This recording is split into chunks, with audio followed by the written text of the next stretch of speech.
Broadcasting from New York City to the world, it's the G-Man Interviews.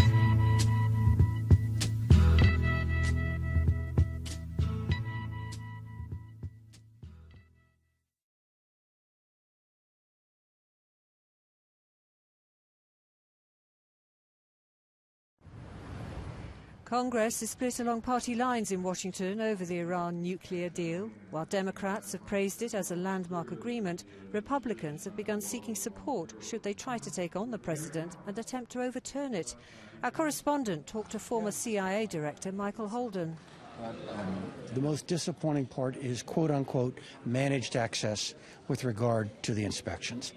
I'm absolutely puzzled by how the Iranians were able to get relief for sanctions on conventional arms and ballistic missiles into the agreement when at their insistence those kinds of things were off the table from the beginning. However, experts close to the Obama administration, such as Darrell Kimball, strongly disagree.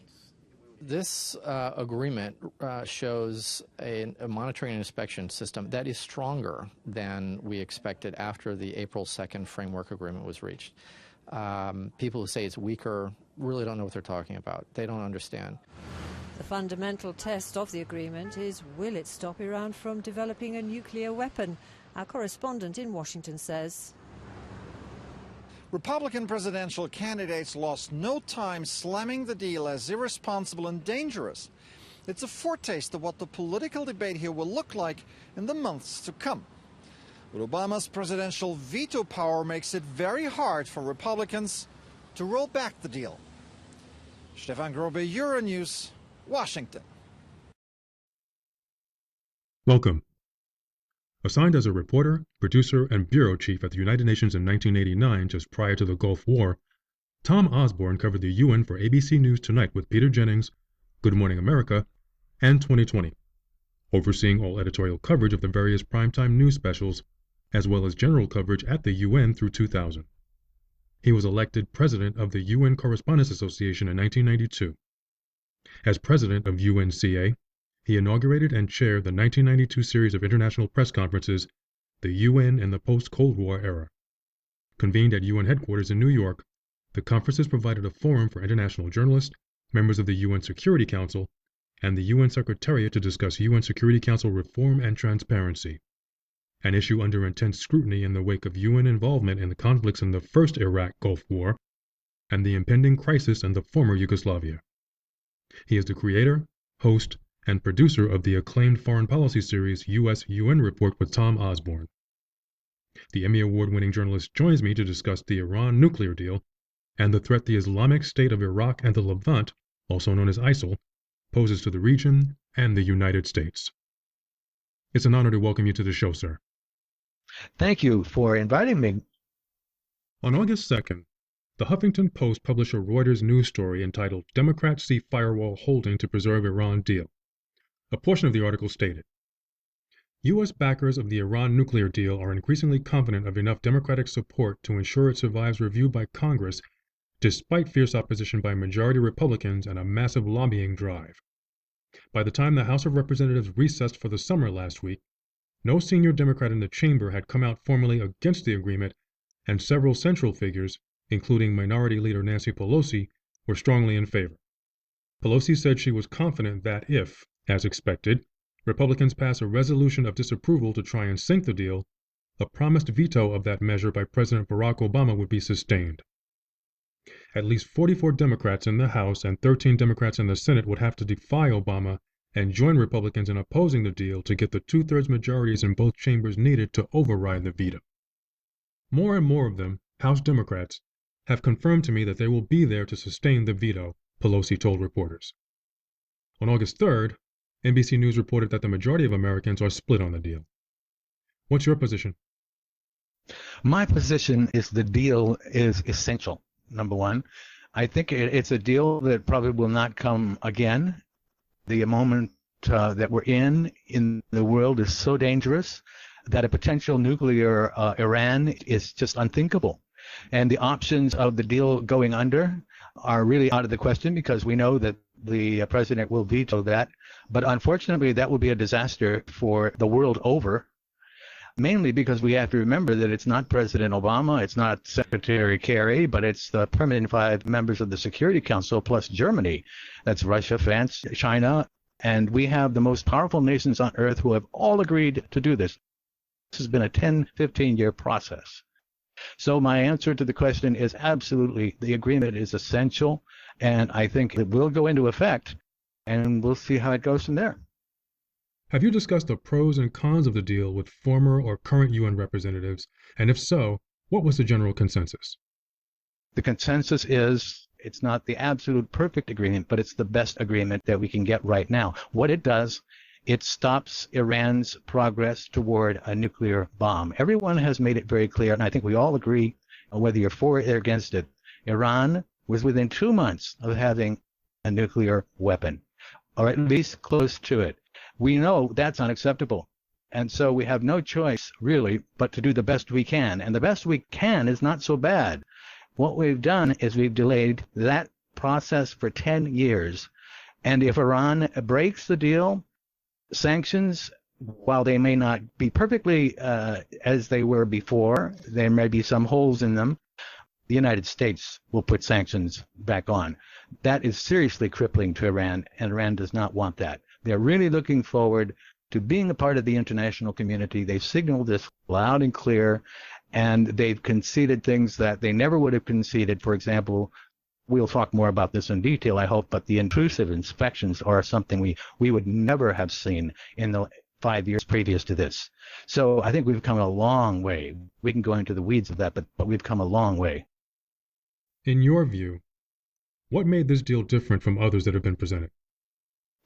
What's different about this deal is that Khomeini, the supreme leader of Iran, is on the team.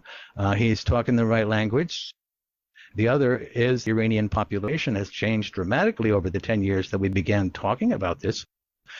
The population is nearly 30 years or younger. They're a population that wants to get into what everyone else has in the world. They want a part of the international community. They want to play a role. And now they're shut out in every direction they look. They're ready to be a leader, but let's be hopeful they're a responsible leader. If they're not, and this agreement will prove it, we'll be able to stop them in their tracks. Israeli Prime Minister Benjamin Netanyahu denounced the deal as a stunning and historic mistake, and that's an exact quote.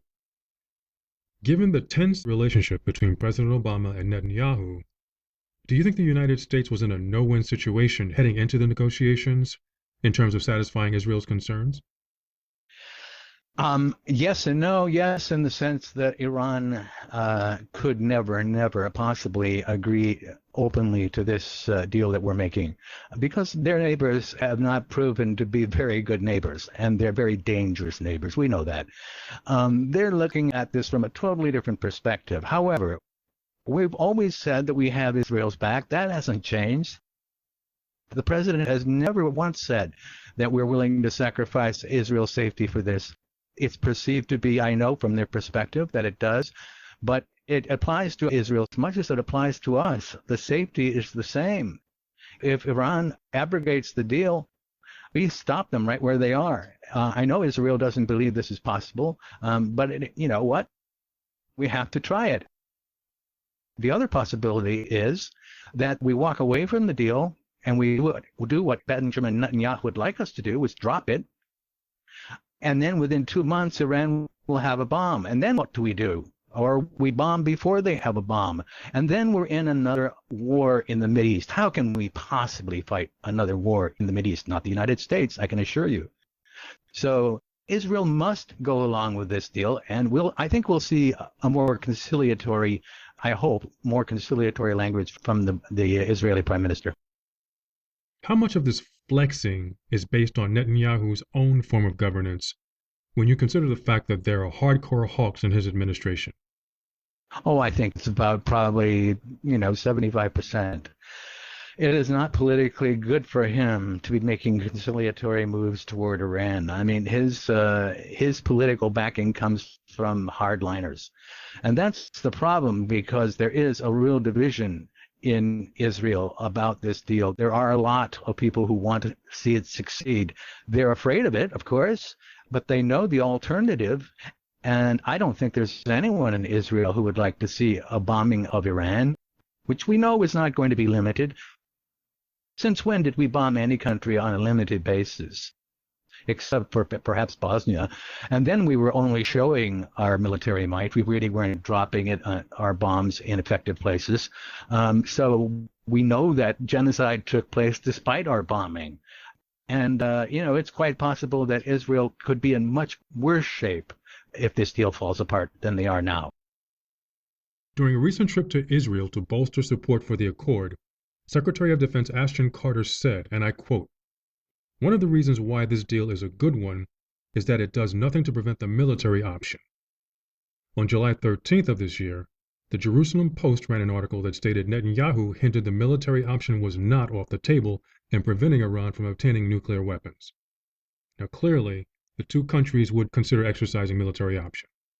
That being the case, would it be fair to say the difference is the U.S. would do it only as a last resort, while Israel would do it as a preemptive strike? Well, that's a good question. As I said, Israel is living in the region. If they thought that there was an immediate attack, which they could not wait for the United States to respond to, which I find difficult to conceive, but in any way, if it were impossible, I think they would respond. I think the United States, that is a last resort. Absolutely. We've said so clearly. We will not afford another war in the Mideast, and we wouldn't be helping anyone with Syria and Iran and the proxy wars that are going on there right now. We have to remember that proxy wars mean that we're not fighting the Russians directly, and we're not fighting the Iranians directly. So a proxy is just a few steps away from actual warfare between nations, and that is a third world war, and that's what we're looking at. Do you believe Prime Minister Netanyahu would be less or more inclined to attack Iran if President Obama and fellow Democrats forced the issue? Well, I think the issue has already been forced actually on Israel because the world community has decided this is going to happen. The agreement is going to happen. It's going to go forward. So I think they're not going to be bombing anything, particularly with the United States and the rest of the world in a position to stop them. So I don't think that'll happen.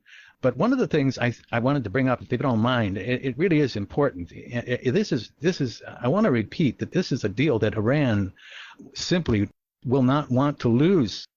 I mean, it's a deal that they have exactly 12,000 kilograms stockpiled of uranium that's enriched already. According to the agreement, for 15 years, this will be reduced to 300 kilograms.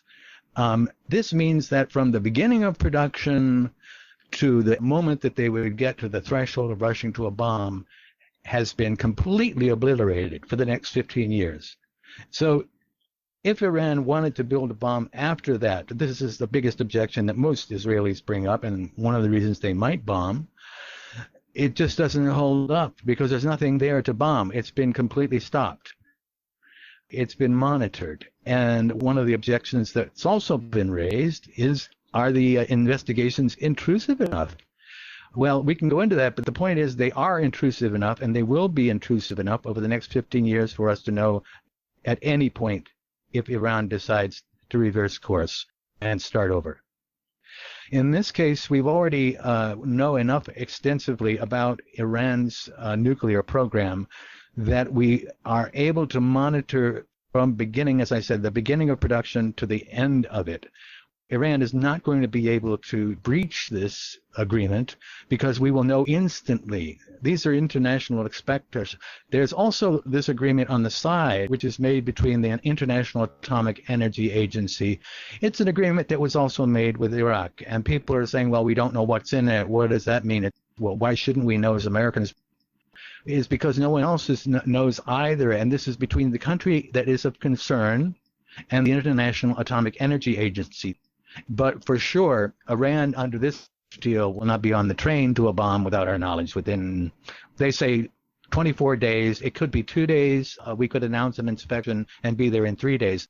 If Iran wants to make a big deal out of it and say we're going to take the whole 24 days, all that does is add suspicion.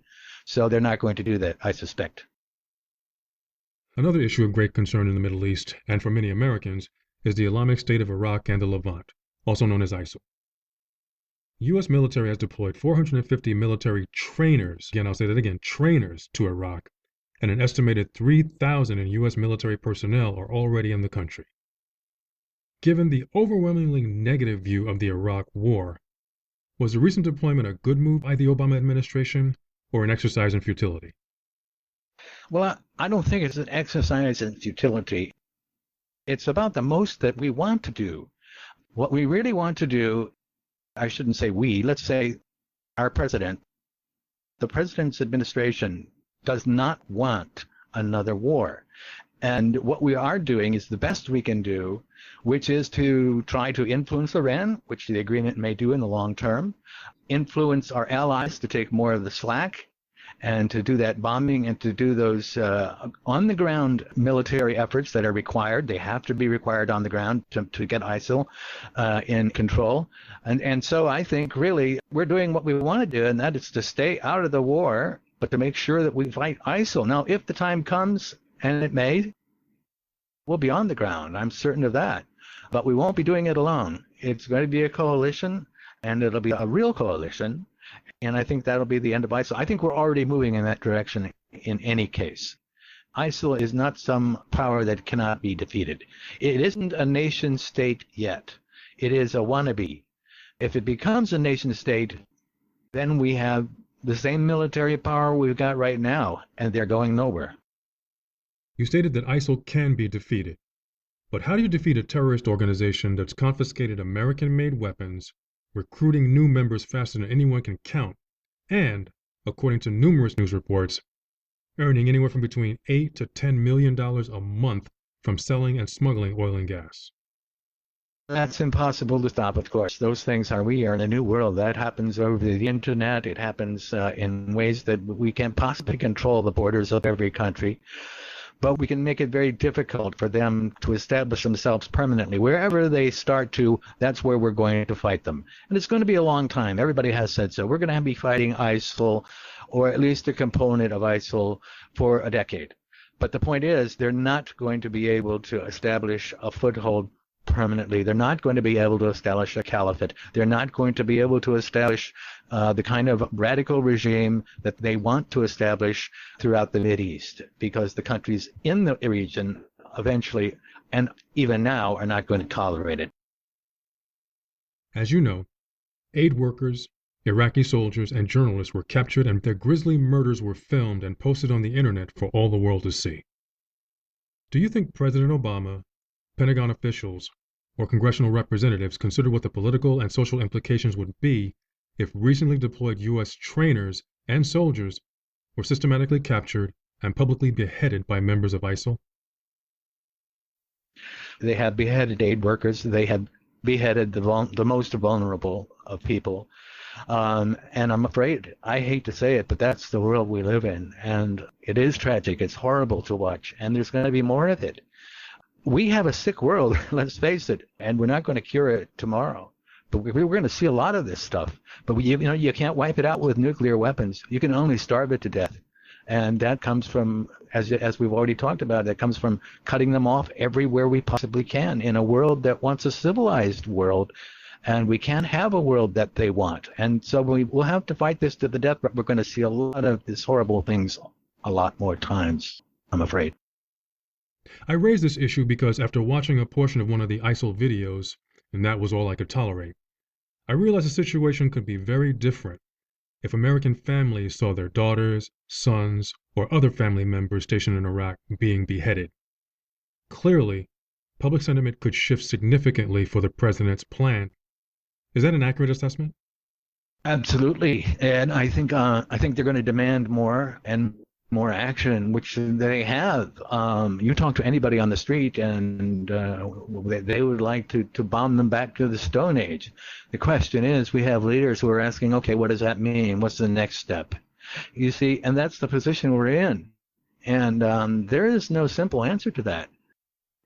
I don't think there's any way, frankly, really, I don't think there's any way to stop the madness that is flowing into that region, except by example, and except by more of the same.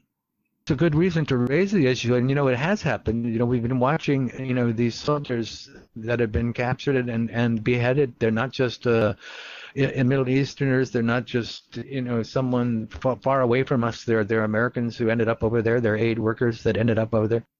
What do we do? How far do we let this go? There's no simple answer. Who would we bomb? And that's the problem. Who? I don't know myself. I don't think anyone knows. On August 2nd, Kate Brannon, a reporter for the Daily Beast, uncovered an extremely unsettling fact in her article, The Company Getting Rich Off the ISIS War. The introduction states, "The war against ISIS isn't going so great, with the self-appointed terror group standing up to a year of U.S. airstrikes in Syria and Iraq. But that hasn't kept defense contractors from doing rather well amidst the fighting. Lockheed Martin has received orders for thousands of more Hellfire missiles. AM General is busy supplying Iraq with 160 American-built Humvee vehicles, while General Dynamics is selling the country millions of dollars worth of tank ammunition. SOS International, a family-owned business whose corporate headquarters are in New York City, is one of the biggest players on the ground in Iraq, employing the most Americans in the country after the U.S. Embassy. On the company's board of advisors, former Deputy Defense Secretary Paul Wolfowitz, considered to be one of the architects of the invasion of Iraq, and Paul Butler, a former special assistant to Pentagon Chief Donald Rumsfeld. Would you care to comment? Yes, I would. Wolfowitz is the architect of the neocon approach to the world, and he has very close associations with all of the defense industries. He always has. He's always been a hawk, and so are the people that are in his group. And they gave us the invasion and occupation of 2003, which has now given us ISIS. No doubt that they're making money. I'm not saying any particular individual, but all of the people involved in the military industry are certainly making a lot of money. On the other hand, I have to say that I think President Obama has tried to limit defense spending and tried to refine it to make it more precision-oriented in order, for example, the drones that we see instead of mass bombings that were carried out by President Nixon against the Viet Cong, more bombs than in all of World War II, and we still left defeated. So I think we're trying to get smarter about this, and I think President Obama, for one, has been a president that has done this, limited the budget, and tried to find new ways and new technical ways of dealing with this new enemy. So you can't fault the whole military-industrial complex for that. They are doing some things that are critical and very necessary, of course, for our defense. But I don't think that's going to change. That's just part of the way we do business. It's going to be the same old, same old. The military-industrial complex was one of the things that Eisenhower warned about, and he was right. Do we have presidents that are strong enough to offset it?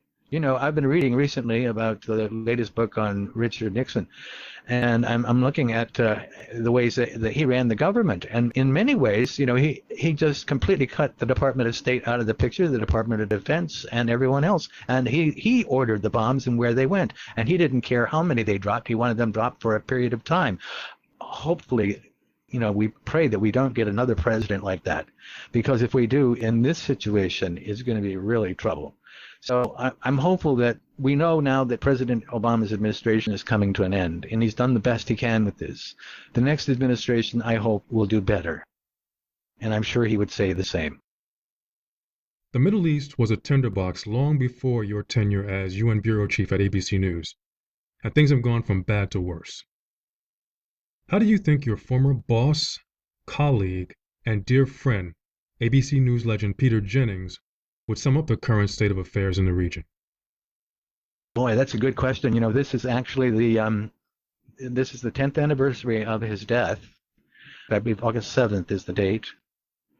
And also this 25th anniversary of the first Gulf War, Operation Desert Storm. And what I think he would think, he would be very critical of the United States. He would be very critical of those rulers as he was when he was anchor then. And I think he would be providing everybody with a lot of criticism, and he would make sure that it was equally distributed all the way around, just as he did in Bosnia when we were bombing to make noise and not saving people from genocide. just as he did in Iraq when we were allowing the Kurds to be gassed. I hope that we have more people like him, because he was one person that was rare, and it was a great honor and a privilege to work with him. Thank you for sharing your insight on these pivotal issues, Mr. Osborne. I greatly appreciate it. My pleasure, Gary. Absolutely. Thank you. For those interested in sampling episodes of the U.S. UN Report with Tom Osborne, a link to the show's website has been posted in the description area. I'm the G-Man, and until next time, stay cool, stay safe, and stay informed.